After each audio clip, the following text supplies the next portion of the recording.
मूसा अलैहिस्सलाम ने पूछा, ऐ मोहम्मद सल्लल्लाहु अलैहि वसल्लम, अल्लाह तबारक व तआला ने आपके ऊपर क्या हुक्म दिया है, कौन सा हुक्म आपके ऊपर फर्ज किया है, क्या तोहफा दिया है आपको?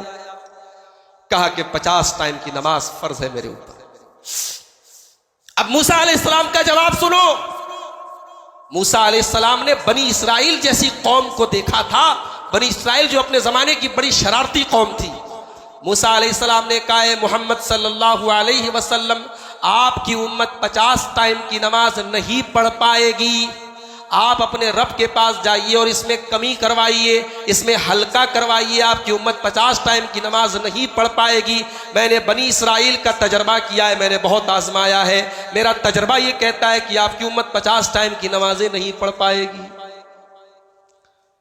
नबी अकरम सल्लल्लाहु अलैहि वसल्लम ने कहा, ठीक है, मैं अपने रब से गुजारिश करता हूं कि इसमें कुछ कमी हो जाए, कुछ हल्का कर दिया जाए।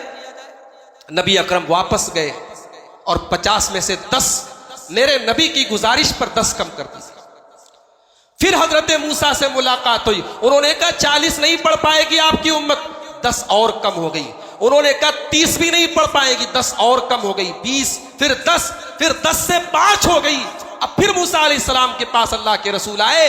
मूसा अलैहिस्सलाम ने कहा, अय अल्लाह के नबी मोहम्मद सल्लल्लाहु अलैहि वसल्लम, आपकी उम्मत 5 टाइम की नमाजें भी नहीं पढ़ पाएगी। मैंने बनी इसराइल को आजमाया है, तजर्बा किया है, आप जाइए और इसमें कमी करवाइए। मेरे नबी ने कहा, नहीं नहीं, मैंने बार बार अपने रब से गुजारिश की और बार बार मैंने कमी करवाई, अब इससे ज़्यादा मैं कमी नहीं करवा सकता। मुझे हया आ रही है, मुझे शर्म आ रही है। नबी की ज़ुबान से ये जुमला निकला, उधर अल्लाह की तरफ से आवाज़ आई, अमज़यतु फरीज़ती व खफ़फ़्तु अन इबादी। ओ लोगो, ओ मेरे बंदो, मैंने 5 वक्त की नमाज तुमको दी है, लेकिन सवाब पूरा 50 का दूंगा। मैंने अपना हुक्म भी दे दिया और तुम्हारे ऊपर से बोझ भी हल्का कर दिया। पढ़ोगे 5, सवाब 50 का मिलेगा। मगर भाइयों, मूसा अलैहिस्सलाम बड़े तजर्बेकार नबी थे। बात तो उनकी सही निकली ना, 5 टाइम भी हम नहीं पढ़ पा रहे। फजर की नमाज में हमारे ये बेचारे बूढ़े हजरात, बुजुर्ग हजरात अगर ये मस्जिदों को आबाद न करें तो ताले लग जाएं। लॉकडाउन में हमने देखा मस्जिदें बंद हैं, हय्या अला सलाह की आवाज आ रही है, लेकिन हम मस्जिद में नमाज नहीं पढ़ पा रहे हैं। हमने तरावी की नमाज घर में पढ़ी, हमने ईदैन की नमाज घर में पढ़ी।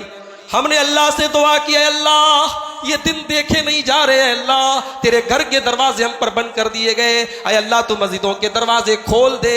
आज लॉकडाउन खत्म हो गया, मस्जिदों के दरवाजे खुल गए, लेकिन मेरे भाइयों हमारे दिल इतने सख्त हो गए। आज भी मस्जिदों में नमाजियों की तादाद कम है। आज भी हमें अपने कामों से फुर्सत नहीं है, हमें अपने दुनियावी कामों में हम इतने मसरूफ हैं, हमें नमाज की फुर्सत नहीं है। मेरे भाइयों, ये नमाज वो इबादत है जो जमीन पर नहीं आसमान पर फर्ज हुई है।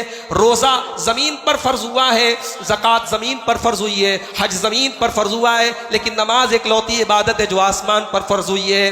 रोजा, ज़कात और हज ये सारी इबादतें जिब्रील लेकर के आए हैं, लेकिन नमाज डायरेक्ट अल्लाह ने अपने नबी को दी है। इसका मतलब ये हुआ कि नमाज एक ऐसी इबादत है जो बंदे को डायरेक्ट अपने रब से मिला देती है। नमाज वो इबादत है जो बंदे को अपने रब से मिला देती है। बंदा जब अपने रब के आगे सजदा करता है, अल्लाह के नबी कहते हैं बंदा अपने रब से सबसे ज्यादा करीब सजदे में होता है जब बंदा सजदे में रो रो के अल्लाह से दुआएं करता है। अल्लाह अपने बंदे की दुआओं को लौटाता नहीं है, रद्द नहीं करता है।